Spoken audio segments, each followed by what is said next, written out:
ছিলেন বোর্ডের চেয়ারম্যান, তখন বলছে যে কোনোভাবে আমি এই নাম পরিবর্তন করতে চাই। স্টুডেন্টদের পক্ষ থেকে জোরে একটি করতালি হবে,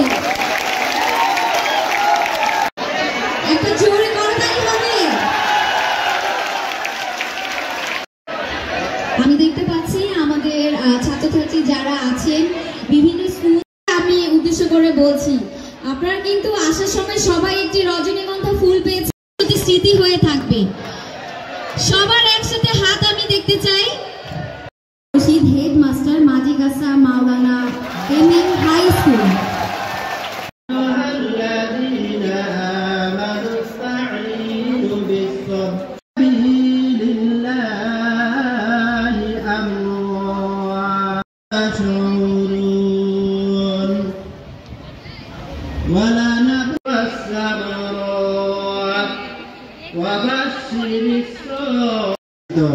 কিন্তু তোমরা তা বুঝিতেছ না, আমি তোমাদেরকে সামান্য পরীক্ষা সুসংবাদ দিই।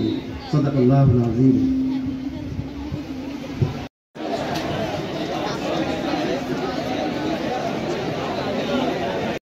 আছেন, আমরা কিন্তু এখন তাকে ফুল দিয়ে বরণ করে নেব। সো আমাদের আজকে প্রধান আমাদের বিশেষ অতিথিকে বরণ করে নেবে স্যার। এখান থেকে অসংখ্য ধন্যবাদ তোমাদের সবাইকে।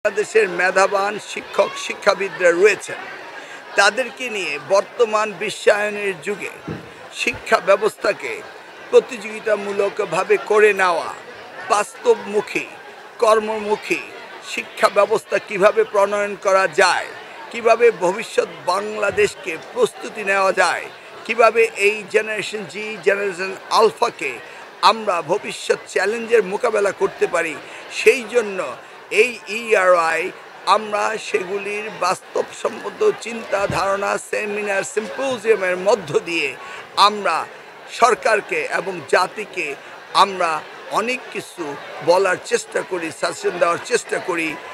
সম্ভবত এই উপযুক্ত সেমিনার থেকে যে সারসংক্ষেপ বেরিয়ে আসে সেগুলি আগামী দিনের সরকারের জন্য শিক্ষা মন্ত্রণালয় বা শিক্ষা ব্যবস্থা পরিবর্তনের জন্য ব্যাপক সহযোগিতা করবে।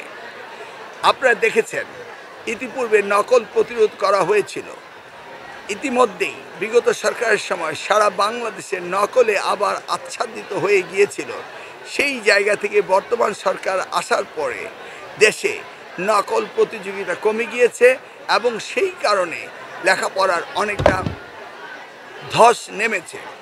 আমার দৃঢ় বিশ্বাস আগামী দিনে গণতান্ত্রিক সরকারের এই শিক্ষার মূল্যবোধকে সমুন্নত রেখে শিক্ষা ব্যবস্থাকে পরিচালিত করলে আগামী দিনে শিক্ষার মান বাড়বে এবং পাশের হারও বাড়বে এবং নকল কমে যাবে। সত্যিকার অর্থে শিক্ষার ব্যাপক পরিবর্তন আসবে আগামী দিনের সরকার, এটাই আমাদের আশা।